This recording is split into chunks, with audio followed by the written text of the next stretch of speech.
Der Kristallkelch fiel zu Boden, mit einem trockenen Geräusch, zu laut für einen Saal, der noch Sekunden zuvor von verhaltenem Lachen und eleganten Gesprächen vibriert hatte. Die Stille kam wie ein Schlag. Hunderte Blicke richteten sich auf denselben Punkt.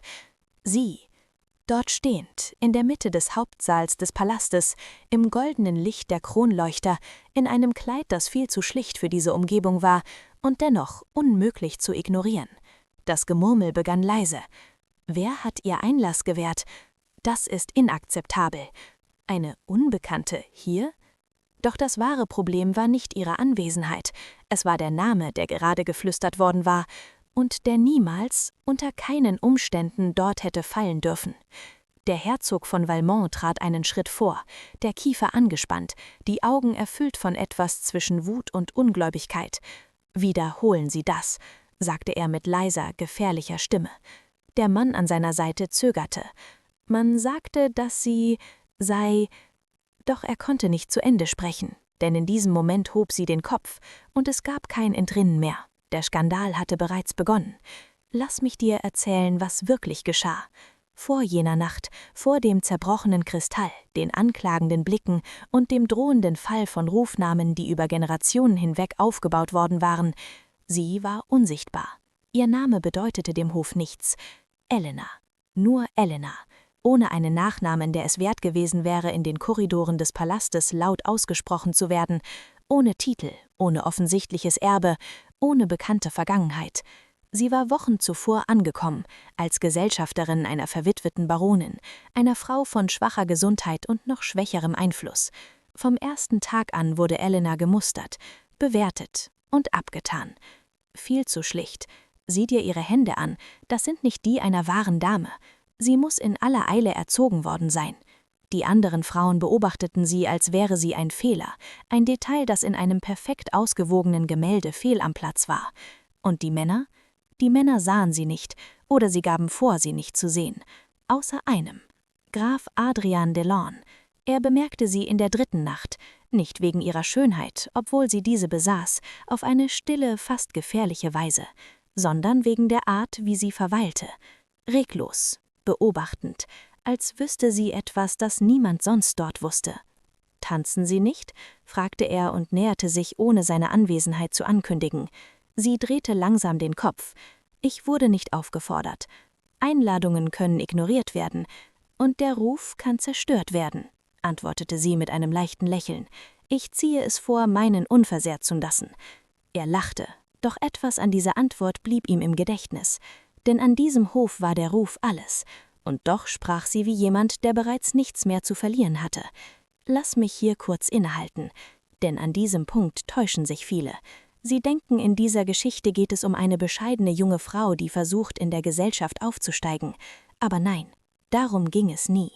Es ging um etwas viel Gefährlicheres: Identität und Wahrheit. Und genau das war es, was niemand bemerkte. Im Laufe der Tage wurde Elena weiterhin ignoriert und gleichzeitig unmöglich zu ignorieren.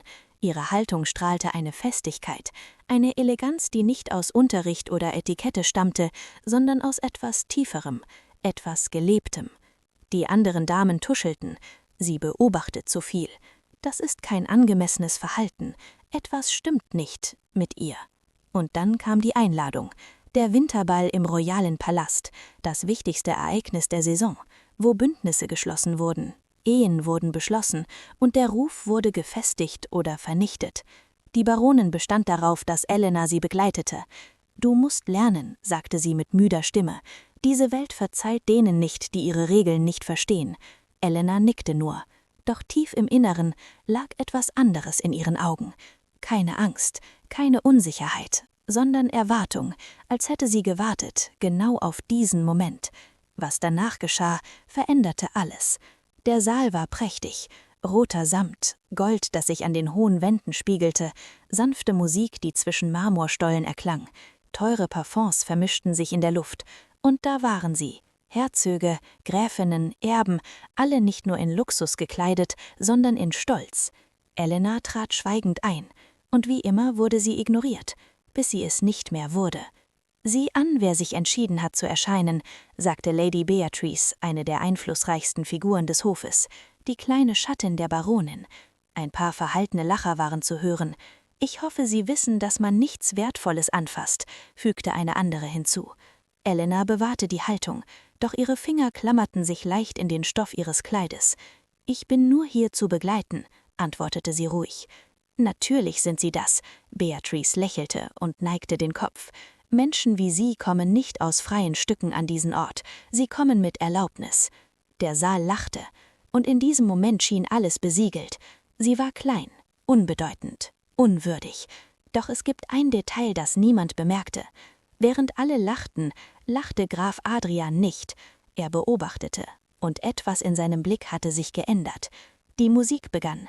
Paare wirbelten durch den Saal. Kleider drehten sich wie lebende Gemälde. Und Elena blieb am Rande, bis der Herzog von Valmont eintrat, und die Luft veränderte sich. Er war Macht, Einfluss, Entscheidung. Ein Mann, dessen Wort eine ganze Familie erheben oder vernichten konnte. Und seine Augen blieben an ihr hängen. Für eine Sekunde, nur eine Sekunde. Doch das war genug. Und in diesem Moment begann die Wahrheit ans Licht zu kommen. »Wer ist das?« fragte er und wandte den Blick nicht von ihr ab. »Niemand«, antwortete Beatrice schnell. »Eine Begleiterin, nichts Relevantes.« Doch er starrte weiter, als ob etwas nicht stimmte, als würde sein Gedächtnis versuchen, nach etwas zu greifen, das es noch nicht fassen konnte. »Jetzt atme durch, denn hier beginnt alles zu zerfallen.« Der Kristall fiel, der Name wurde geflüstert, und zum ersten Mal wagte es jemand, ihn laut auszusprechen. Elena Valerius. Die Wirkung war unmittelbar. Valerius. Ein Name, der dort nicht existieren durfte. Ein Name mit einer gefallenen Familie verbunden. Vor Jahren durch einen Skandal zerstört, der fast den Thron erschüttert hätte. »Das ist unmöglich«, murmelte jemand. »Diese Familie wurde ausgelöscht. Alle sind gestorben.« Elena rührte sich nicht, doch ihre Augen waren jetzt anders. Nicht mehr verhalten, nicht mehr verborgen. »Nicht alle«, sagte sie schließlich. Ihre Haltung war nicht laut, aber sie drang durch den gesamten Saal. Der Herzog trat einen weiteren Schritt vor. »Wenn das wahr ist«, sagte er mit fester, aber voller Spannung, »dann tragen Sie einen Namen, der von diesem Hof verbannt wurde.« »Ungerechtfertigt verbannt«, antwortete sie. Die Stille kehrte zurück, schwerer, dichter. »Und Sie wollen sagen, dass alle im Unrecht waren?«, fragte Beatrice und versuchte, die Kontrolle über die Situation zurückzugewinnen. Elena sah sie an, und zum ersten Mal lächelte sie wirklich. »Ich sage, dass ihr an die Version geglaubt habt, die komfortabel war.« Der Höhepunkt begann sich abzuzeichnen, langsam, wie ein Sturm, den niemand mehr aufhalten kann. Elena trat einen Schritt vor, das Geräusch ihres Absatzes hallte auf dem Marmor wider. Alle Augen waren nun auf sie gerichtet, nicht mehr mit Verachtung, sondern mit Angst. »Meine Familie fiel nicht wegen Ehrenlosigkeit«, fuhr sie fort. »Sie fiel, weil sie zu viel wusste.« Blicke kreuzten sich, Geheimnisse, Lügen, verborgene Bündnisse, alles, was diese perfekte Gesellschaft stützte, begann zu zittern. »Und Sie erwarten, dass wir das glauben?«, fragte Beatrice sie heraus. Elena neigte den Kopf. »Nein.« Sie sah dann den Herzog direkt an. »Ich erwarte, dass er sich erinnert.« Die Zeit schien stillzustehen. »Erinnert? Woran?«, fragte er. Und da änderte sich alles. An die Nacht, in der Sie das Dokument unterschrieben, das meine Familie verurteilte. Der gesamte Saal hielt den Atem an. Die Last dieses Moments war unerträglich.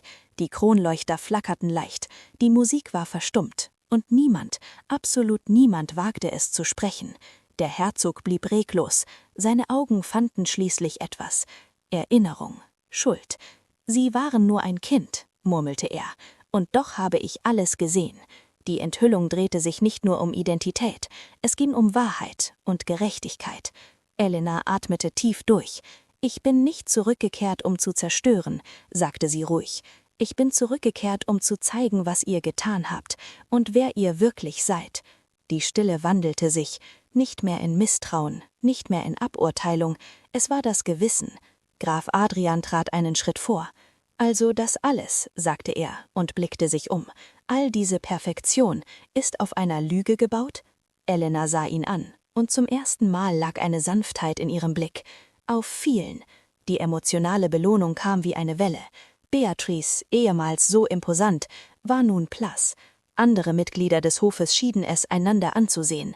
Der Herzog Er wirkte kleiner. »Was willst du?« fragte er. Elena dachte einen Moment nach, und dann antwortete sie, »Nichts, was ihr mir geben könntet.« Sie blickte sich um, »denn alles, was ihr habt, ist nichts mehr wert.« Und es war dort, in jenem Saal, in dem sie gedemütigt wurde, dass sie unerschütterlich wurde. Das Ende bestand nicht aus Applaus, noch aus Feierlichkeiten, sondern aus etwas viel Mächtigerem, Zeränderung. Der Herzog bat um Vergebung, nicht laut, sondern in einer stillen Geste, die jeder verstand. Der Hof war nie wieder derselbe. Und Elena, sie blieb nicht, denn ihr Weg bestand nicht darin, zu dieser Welt zu gehören, sondern zu beweisen, dass sie es nie gebraucht hatte. Und das Vermerk? Es blieb, gewebt wie eine Geschichte in den Korridoren geflüstert, über die Frau, die niemand kannte, bis alle gezwungen waren, sich zu erinnern. Und am Ende